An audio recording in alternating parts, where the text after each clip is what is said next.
Welcome to Unbroken, Becky Gagnon. Thank you so much, Alexandra. It's good to be It's here. good to have you here. I'm so glad to talk to you. So, why don't you start out? Tell us a little bit about your background and how you got interested in the inside out understanding. Yeah. So I kind of came into this understanding out of desperation, actually. I Mm, I struggled for about 12 years with cycles of eating disorders, which it started out as like kind of innocent dieting in my teenage years, and then that turned into kind of overly restrictive dieting where I lost too much weight. And then that turned in my body kind of fought back and I became a binge eater. And then I became a bulimic when I felt like I couldn't get the binge eating under control, but I still felt like I needed to lose weight.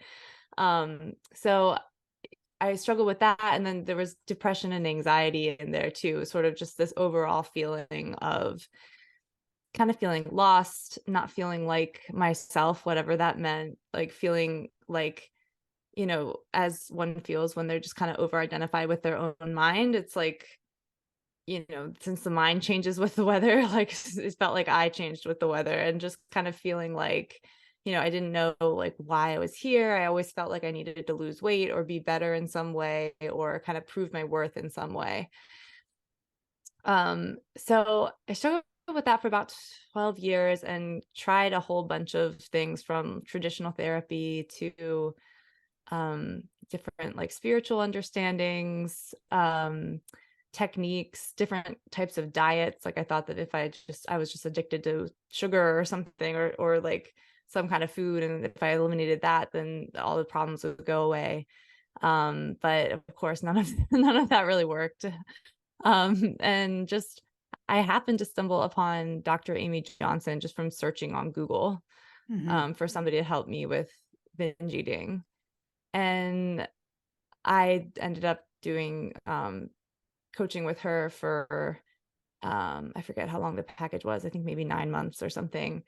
And slowly but surely, I just kind of began to see things in a totally new way. And um, yeah, and then I trained with her to be a coach, and now I coach people to help with those same things and more. So yeah, You said something really interesting in there. You said your body, well, you said a few interesting things, but your body fought back with the binge yeah, eating. Can you say a bit more about what you see there?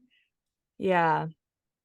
So the way this looks to me is our body is really wise and wants to keep us alive. And so when we restrict too much, it takes that as kind of the mind kind of interprets that as like a period of starvation or restriction. And I mean, there's some brain science that kind of points back to like, as we evolved, the mind would kind of become obsessed with food after periods of non-restriction, so that you would, if you saw like a bush of berries or whatever, you would eat all of them, in order to um, you know, be able to stay alive for any upcoming periods of starvation. So that's kind of how I see how my brain reacted to that, and just kind of how brains react to dieting in general. I see this cycle with a lot of my clients too. It's where it's just like anytime there's like some kind of restriction, or they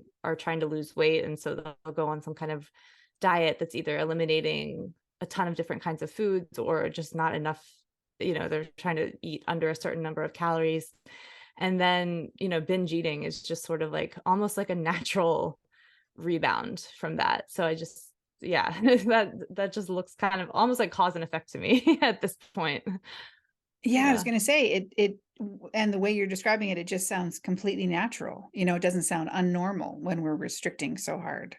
Yeah. And it's so wise, it's like it's so Hmm. innocent. It's like yeah, like of course that, like our body wants to stay alive. So it's like, yeah. Yeah, yeah, yeah. Of course, it's going to do that.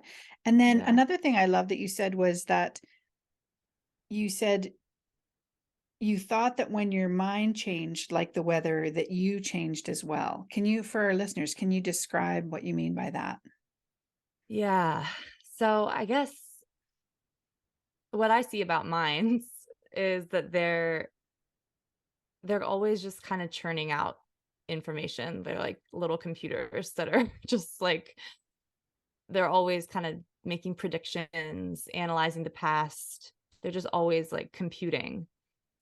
And what we see about it when you really pay attention to it, like in one moment, something that looks like a really good idea in another moment look like a really bad idea. Like you might do something, one afternoon and then wake up at 4 in the morning being like, oh my gosh, that was a horrible decision. Why did I do that?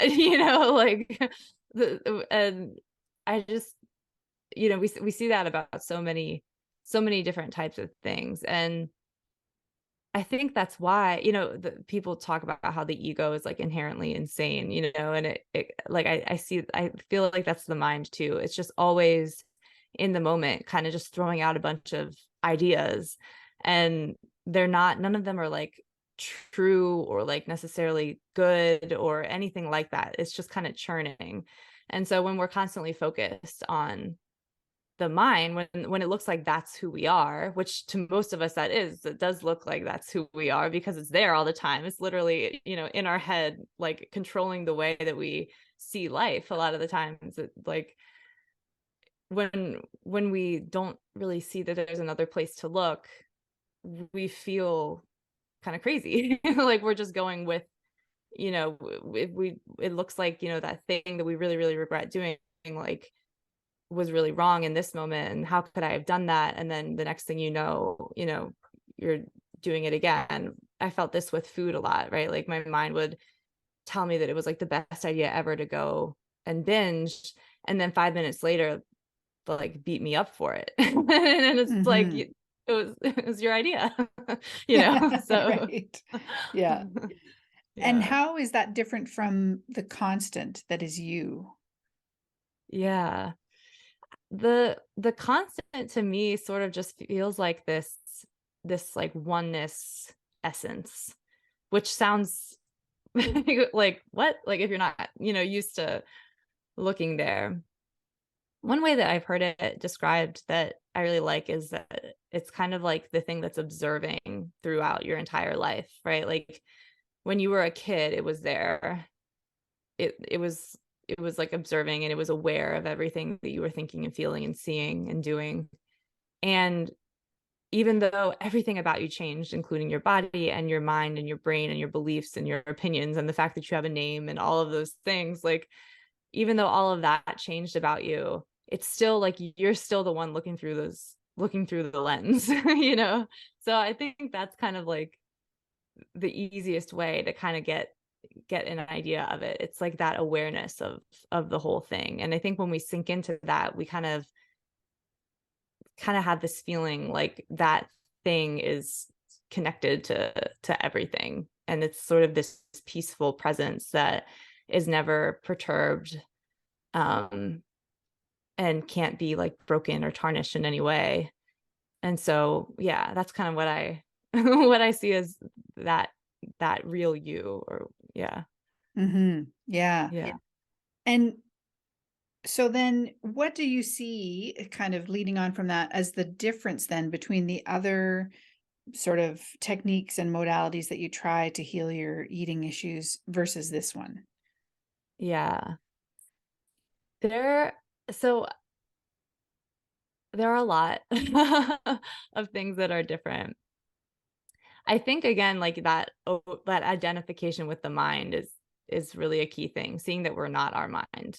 Hmm. I think a lot of uh, like traditional therapy, as I went through it, or a lot of like coaching practices, or even things like law of attraction type stuff, like it's all about like changing thoughts with other thoughts, replacing thoughts. And it's not that that's not helpful. It's more that it's just because it is. I mean, I still like to kind of think about like how to view things in different ways, but I like to do that when it's available to me. Mm. Like when my mind is in a place where that kind of stuff can kind of it feels natural.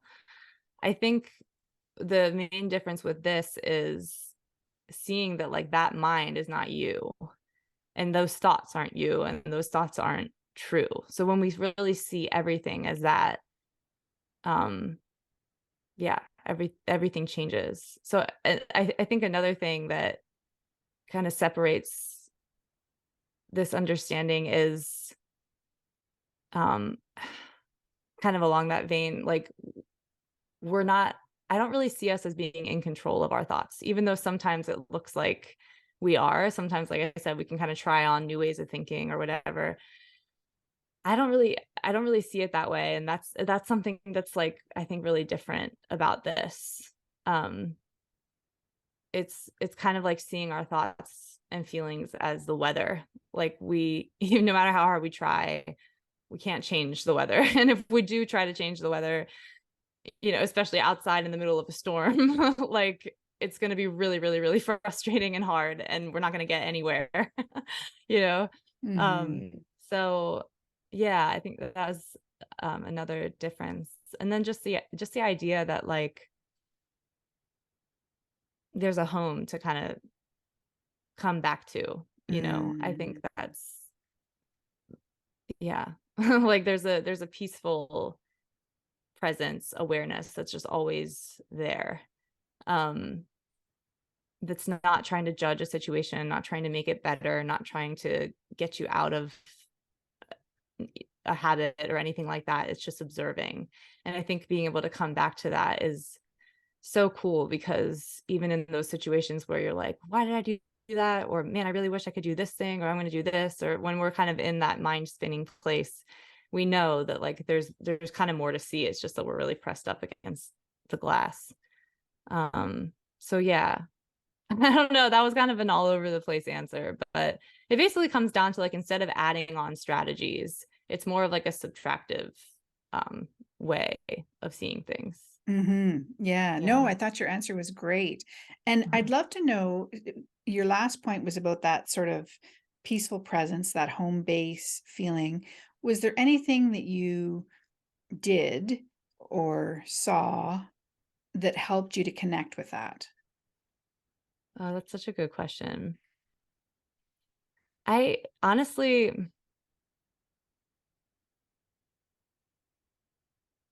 I think, there are some things that I can kind of think of to put us there, but I think one thing that comes to mind is just this idea that you're never disconnected from it, I think that usually people are like, okay, how do I connect to it, or how do I feel that more? And just seeing that like that's a mind wanting to kind of perfect an experience, as our minds are always doing, in my mind too. There are still moments where I'm like, oh, how do I want to be in the oneness more or whatever, But just seeing that like that's exactly what a mind does and was designed to do, is try to just like somehow optimize this experience or grab that one more thing.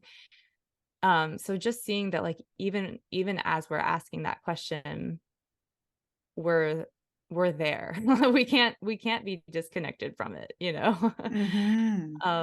So I think that's kind of a key point. And then also like I've seen, I think a lot of people would point to like meditation or something like that. Personally, I don't really meditate regularly. I've had some good meditation experiences, but again, I think that's like when that feels available and right to you, that's something to do. But it's kind of just sort of like stepping back and stepping back and stepping back from everything that you think defines you and your experience. If you're wondering who you are, if you're not your name, if you're not your body, if you're not your life experience, if you're not your habits, if you're not um all of your opinions and beliefs. I don't know if I said that already, but yeah, like kind of if if you think about what you're not, then what you are is kind of like the void in which all of those things arise. Mm-hmm. So that's one thing that I think it can be kind of fun to play with when it feels fun to play with that. But and it doesn't always, but just knowing that even if it doesn't feel available, you can't be disconnected from it just can't be. So Right. yeah. And that goes back to your point about the subtractive nature of this understanding. So, where we want to grab onto doing something or figuring something out, there's actually so much less to do than we Yeah. think there is, you know? Oh, Yeah. yeah. I love that. It's so thank gosh, right? Like, like, Yeah, yeah.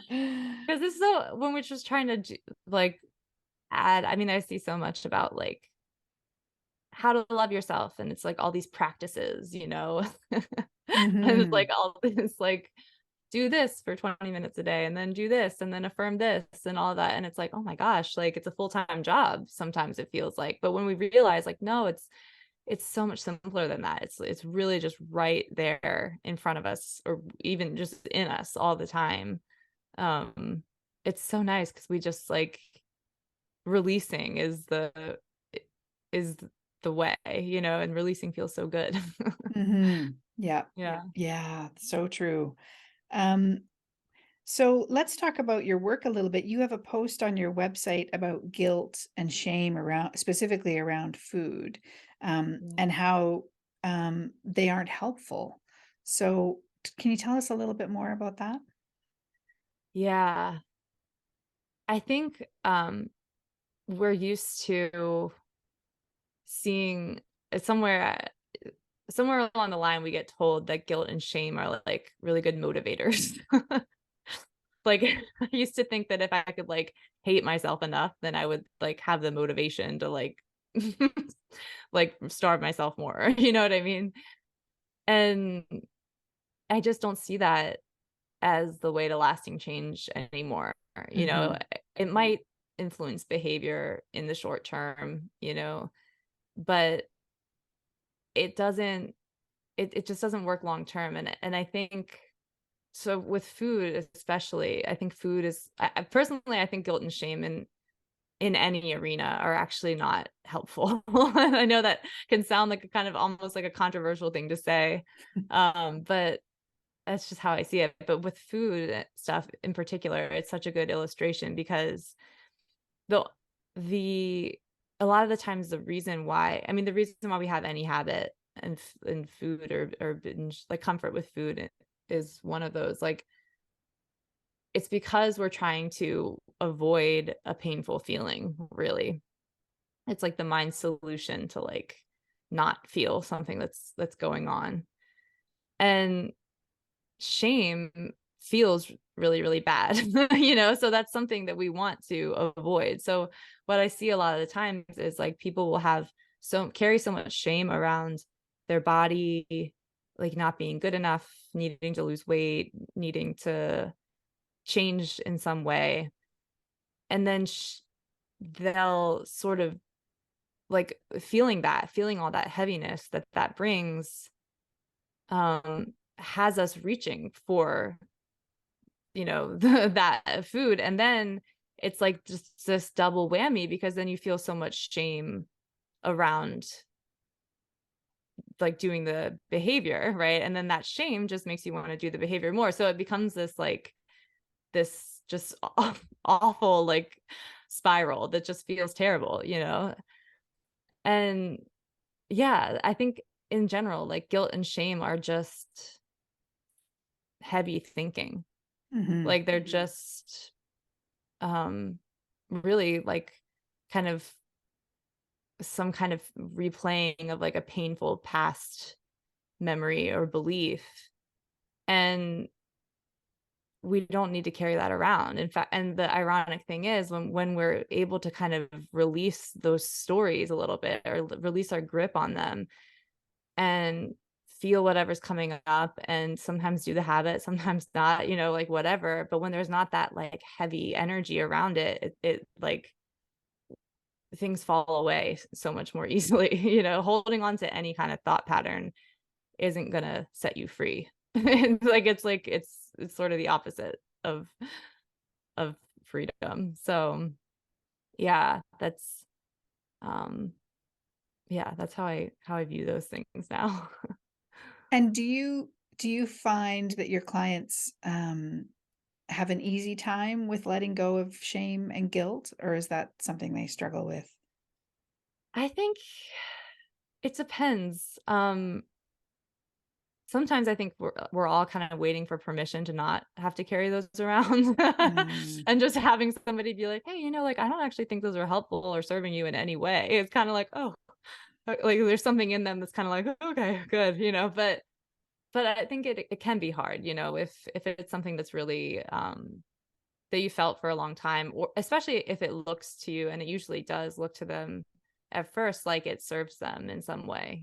People usually think that if they didn't feel those things, then they would just, if they weren't so concerned about body shame, then they would just eat all the time and just things would be so out of control and their binge eating would be worse. But they don't realize that like it would actually be a lot better if they didn't feel those things. Or I guess I should clarify too, like um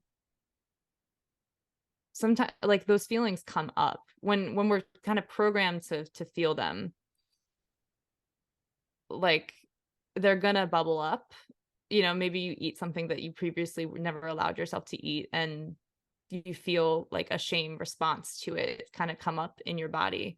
It's not about like fighting that or saying like, oh, that's shame, I shouldn't feel that. It's just, you can feel anything and like welcome anything, but just seeing that like you don't have to believe the story that it has around it, I think is like kind of the key thing. And the more we can, ironically, again, it's like I feel like there's so many like things that look like contradictions with this, but like if you can feel that and just kind of be with it, I think it wants to kind of come up and out of your system. But if we kind of sit there and like believe the story and think like, okay, well, this is how I'm going to fix it, or this is how I'm going to diet next time or whatever, then mhm. um yeah. Yeah. It's so interesting, isn't it, that feelings like guilt and shame only contribute to making a habit worse. And Yeah. yet we convince ourselves that those feelings are going to make it better. And, I know. I myself who struggled for 30 years with overeating, um, I never figured that out until somebody pointed it out to me, and you're right. It's just like we just think, yeah, if I felt more guilty or more shame, maybe this would get better. I don't know why we don't clue into that more I quickly. know. Yeah. I know. Yeah. Yeah. It's just so I think I don't know. Yeah. I don't know why Mhm. that latched on so well, Yeah. Mhm. No, it's Yeah. true. It's just, yeah, one of those crazy things about life. So so on the kind of the flip side of this, you also share on your website that you think that bad habits are a gift. So tell us about that. Yeah. It sounds ironic too. Yeah. Um, yeah. So I think something that I notice with food behaviors that I definitely notice with myself is we'll kind of like I said before, like we engage in a behavior like that to not feel stuff. That's how it feels to me. And a lot of the times we kind of have these like running stories or beliefs in our head that um they're linked to things that are so painful that we like just don't want to look there. Like, and our mind will do kind of anything to get us to just not look there. And sometimes I would notice that, I don't know, maybe I'd be like sitting watching TV and there would be something that would come up on the TV that kind of like hit something in me. I don't really love to like talk about triggers or whatever, but like that's how it feels sometimes, right? Like we hear something and then I would all of a sudden like kind of find my hand in a bag of chips or you know what I mean, or like find myself walking over to the fridge. And Mm. I just began to kind of see like, wow, that's so interesting that happens, because sometimes it really feels like um we just do these things really automatically. Mhm. And we do that because I think because we're trying to avoid like feeling whatever it was, or kind of we're avoiding like the awareness of some kind of belief or story. And the cool thing is like that action of like going and doing that thing showed us that like a lot of times I think like we do these things because we feel like crap, but we don't realize that we like don't necessarily need to feel like crap. I mean, we kind of do because that's the human experience and we're in this contrast and whatever. But when it's something that we've just been holding on to so long, like some kind of belief, um, we don't like we don't have to hold on to it. And our habit is almost like a little alarm clock that kind of wakes us up to this idea that like, oh, like there's something there that I'm believing. Like there's some false story here that I'm believing that I just haven't even been able to look at. Like I haven't even been able to like, and I don't want to say confront it because that sounds like you're about to like go to war with it, but it is kind of what it is. Like shine a light on it, I guess is like a gentler way, you know? So I Hmm. think bad habits kind of feel like a gift in that way. Cause sometimes I'll be like, even still, I'll find myself like walking over to the fridge and I'm like, wait, I'm not like, oh, like what? Someone just said something and I totally like, it like reminded me of something. And now I'm like, oh, that's so nice that I have this little this little thing that my brain does to tell me like, no, it doesn't have to be so hard. Like life doesn't have to be so painful. I don't know. Yeah, that's how it looks to me.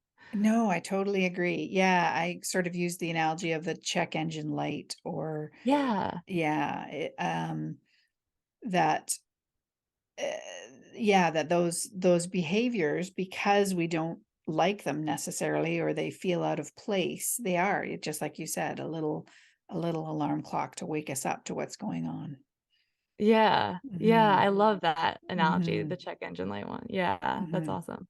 Yeah. Yeah. Um, and I love that on your coaching page, you mentioned that you help your clients come home to themselves.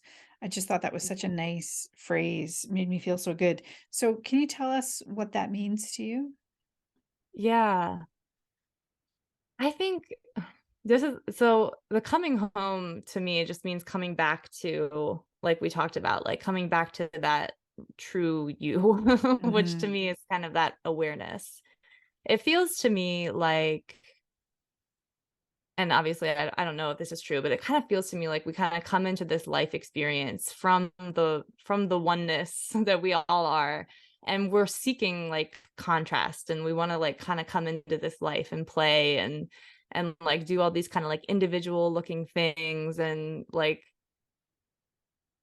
I think we're built with this beautiful, like you said, like check engine light or like a little alarm system to show us like, oh, hang on, like you're going a little far into the individual part. Like you're going a little far into the contrast. Like you can like back off a bit, you know? And so, yeah, I think that is sort of what I help people see is that like there's a place to come back to when we're feeling not like ourselves. People come usually feeling like they're in some kind of hell because they're like, I've been trying to kick this habit for so long. It feels like it's ruining my life. It feels like it's stopping me from pursuing the things that I want to pursue. Um, and just kind of helping people see that like there's a home in themselves that has never left them that they can come back to, and it's always there and they can go out and they can play in the contrast and in the individual, but then always get to know that like they can come home to themselves. Hmm. Yeah. Yeah. Yeah, and I really agree. I think that's something that we're not taught, that Yeah. we are our own safe place, um, that peace and well-being exists and is there, like we talked about earlier, all the time. You don't need to even access it. It's just there. And it's just something that kind of escapes us as we go along. You mentioned playing in the contrast, and I haven't heard that before. Can you explain what that means? Yeah, I think that probably came from I don't know, like I probably heard that from like Abraham Hicks or something, but like the Mm, contrast to me is like just like this because if we are all kind of just connected and we're all this peaceful energy, it's like the idea that like the contrast is like this idea that there are different things. Like there's a you, there's a me, there's like my cat, there's a computer, there's like these sort of boundaries that our mind kind of draws around things. And when we view life in that way, like, it really actually gets to be kind of fun, It's like when we get to it's like a I don't know, like a game almost, like, that we get to, like, experience all these, like, different kinds of emotions and different personalities, and we get to kinda be in fear and be in happiness and all this stuff. So it's like getting to play with that and experience all of it and let all of it move through us is kind of like there's just this giant, like, fun game, you know? So, yeah, that's kind of what I think about when I think of contrast, like the individual separateness that we see, like, in this world, um, that our brain is very much a part of and really, really good at playing, like, that is the contrast, yeah. Got it. Okay, thank you. That's awesome. Um, and we're coming up on the end of the interview here. I just wondered if there's anything you'd like to share about this understanding that we haven't touched on today. Uh, I think, I think one thing that comes to mind, like, is just kind of following a feeling, following, a curiosity towards it. I think sometimes, especially if people are new to seeing life this way, there can be almost like a, like, confusion, or like, "What are you talking about?" Or like, "But what about this? And what about this?" And just knowing that, like, that's all perfect and fine, um, and even if it doesn't look, you know, like life could be viewed this way, um, kind of just knowing that, like, anything that you're going through is temporary, and, if people are going through pain or whatever, just knowing that, like, um, everything moves through, like, life is just wanting to move them through that. So, Mhm. yeah, just kinda staying in curiosity and following that, and just following sort of a peaceful feeling that you might get from hearing, um the stuff that you talk about on your podcast and the stuff we talked about today, and yeah. Mhm. Mhm. Yeah. Oh, that's a lovely point. Yeah, thank you for saying that. That's great. So, where can we find out more about you and your work? So my website, you can go to www.bekaelle.com. That has, that's kind of you can find everything there. Okay. I have a podcast called The Lived Podcast that you can find on there. Um, and yeah, and you can find my Instagram. I sometimes post little things related to this understanding, and you can always reach out for one-to-one coaching. I also have a little free community called Soul Huddles that meets once a month. That is, yeah, it's completely free. People just join for Zoom calls. It's kind of like an office hours style kind of thing. So, yeah, so those are all ways that you can find me, and I'd love to hear from you. And um, yeah. Nice. Okay, great. So I'll put links to those in the show notes so that people can find you. And just for those listening, I'm going to spell Beka Elle. So it's BekaElle.com. Awesome. Thank you. Yes. Oh, thank you. Well, thank you. It's just been so lovely talking to you, Becky. I appreciate it. Oh, it's been so lovely talking to you too. I'm so glad that we connected, and yeah. Thank you for what you do. Oh, you're so welcome. Thanks again. Talk to you soon. Bye.